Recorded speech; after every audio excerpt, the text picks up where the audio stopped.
ট্রেনে জার্নি অবশেষে গন্তব্যে পৌঁছে গেছি। খুব সহজে ওভারব্রিজ দিয়ে রাস্তার ওপাশ থেকে ওই পাশে যাওয়া যায়। হ্যালো গাইস, আসসালামু আলাইকুম। কেমন আছেন সবাই? আমি মামুন ভুইয়া বলছি দৌলতকান্দি স্টেশন থেকে। আজকে আমার যাত্রা দৌলতকান্দি থেকে নরসিংদী। তো ভ্রমণের পুরো ভিডিওটা আমি আপনাদের সাথে শেয়ার করব। আশা করি আপনারা আমার পাশে থাকবেন। তো আমি এখন চলে যাব টিকিট কাউন্টারে। তো কাউন্টার থেকে টিকিট সংগ্রহ করলাম। পরে প্ল্যাটফর্মে দাঁড়িয়ে আছি ট্রেনের জন্য। অন্য দিনের তুলনায় আজকে লোকজন একটু কম। তো ট্রেন অলরেডি চলে এসেছে। আমি এখন ট্রেনের ভিতরে ঢুকতেছি।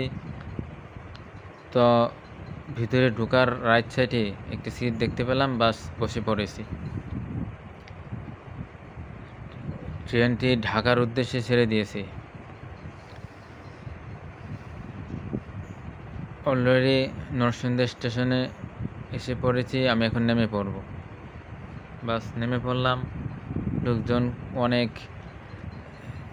লোকজন এদিক এদিক ছুটাছুটি করতেছে। কেউ ঢাকা যাবে, কেউ এয়ারপোর্ট বা কেউ বা কমলাপুর, যার যার গন্তব্যে পৌঁছার জন্য দৌড়াদৌড়ি করতেছে। স্টেশনের দৃশ্যটা খুবই সুন্দর। এখানে রয়েছে যাত্রীদের জন্য বসার সুব্যবস্থা, রয়েছে দোকানপাট। আপনার চাইলে দোকান থেকে কোনো কিছু কিনে খেতে পারবেন।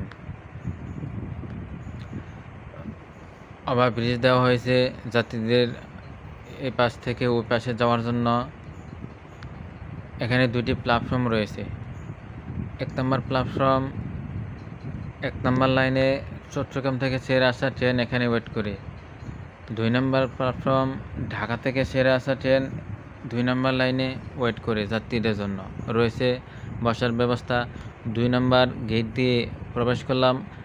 কর্নারে হাটের ডান সাইডে দেখতে পেলাম এখান থেকে সমস্ত ট্রেনের টিকিট দেওয়া হয়। উপরে চার্ট দেওয়া আছে, চাইলে আপনারা দেখে নিতে পারেন।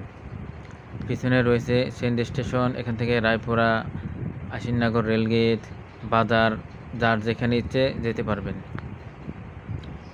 পিছনে রয়েছে হোটেল, খাবারের হোটেল সহ অনেক দোকানপাট রয়েছে, ফলের দোকান, আর অনেক কিছু। তো গাইস, এই পর্যন্তই। আমার এই ভিডিওটি যদি আপনাদের কাছে সামান্য পরিমাণও ভালো লেগে থাকে, লাইক কমেন্ট শেয়ার করতে ভুলবেন না। আপনারা আমার জন্য দোয়া করিবেন। নেক্সট আমি আরও নতুন কিছু নিয়ে আসবো আপনাদের জন্য। আর সে পর্যন্ত আল্লাহ তাআলা আপনাদেরকে ভালো রাখুক, সুস্থ রাখুক। আল্লাহ হাফেজ। আসসালামু আলাইকুম।